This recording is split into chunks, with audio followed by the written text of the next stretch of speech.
the room if you gon' step in, don't play fam, La Familia. Yo, what's up YouTube? It's your boy Malik here, back again with another episode of the Broken Economics 52-week challenge, man, where we save 100 and invest 100 every week for 52 weeks to see if we can gain more from investing versus saving. All right. Now today, we're here to talk about Tesla, Microsoft, Apple, Nvidia, and a couple different plays. But let's go ahead and take a look at a few headlines to see what's happening in the market this week. But hold on, wait a minute. Hit the like button. All right, now we can go into what they call the January effect, okay? So January is pretty much like a cool off month, especially after all the all-time highs. Most of the stocks that were up last year, people are either gonna be taking profit or they're gonna be doing tax harvesting. Pretty much selling all of their losing stocks to avoid the capital gains tax.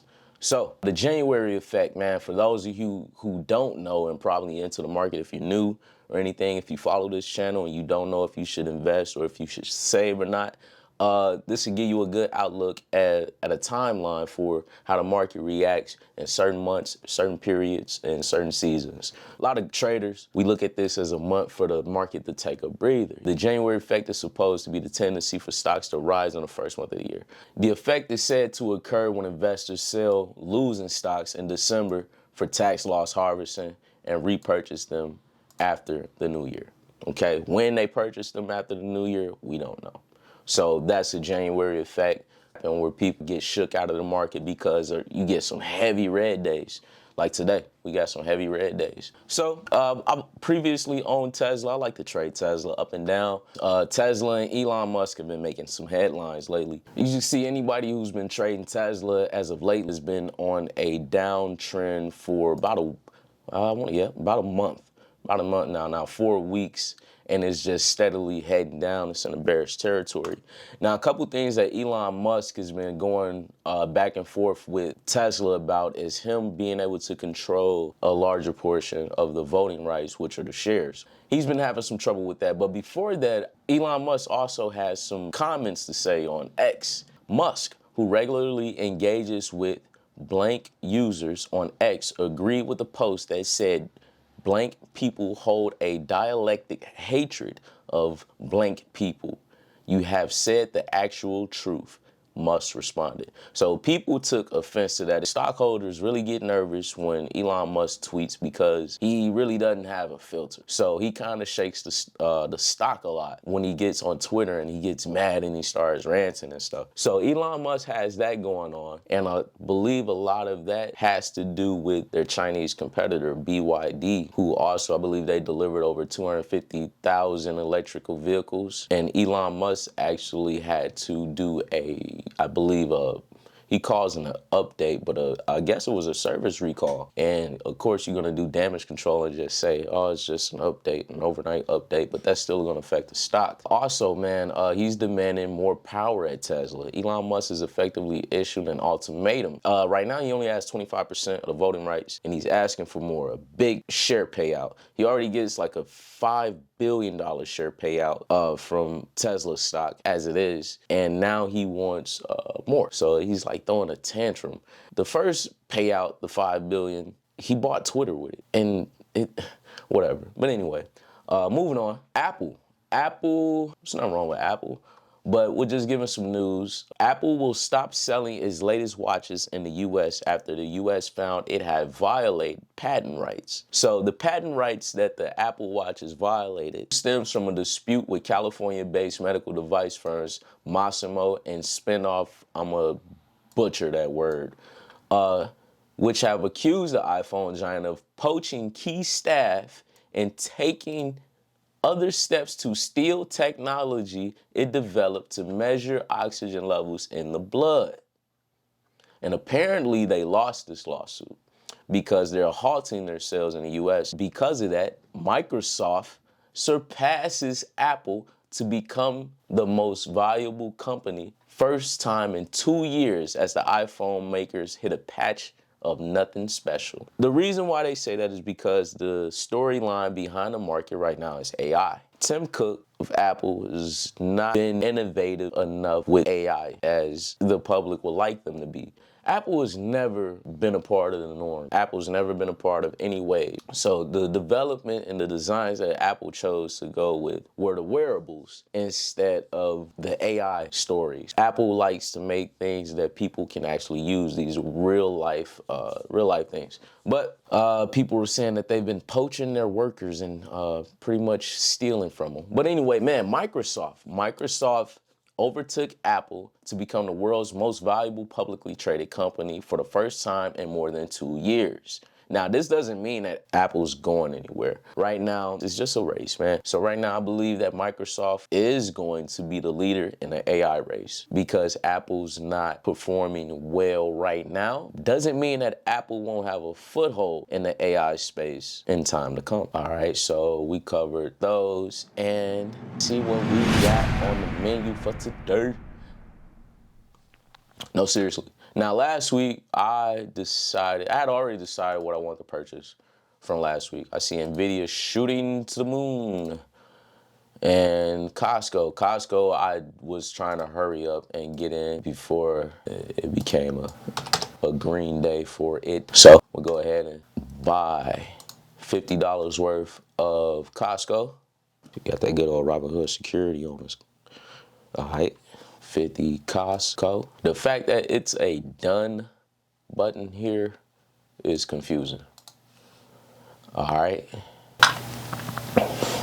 But like I said in a few other videos, because NVIDIA was up and I was trying to just hurry up and get in there, I was like, I don't care. Doesn't matter. I'm gonna do another 50 in NVIDIA.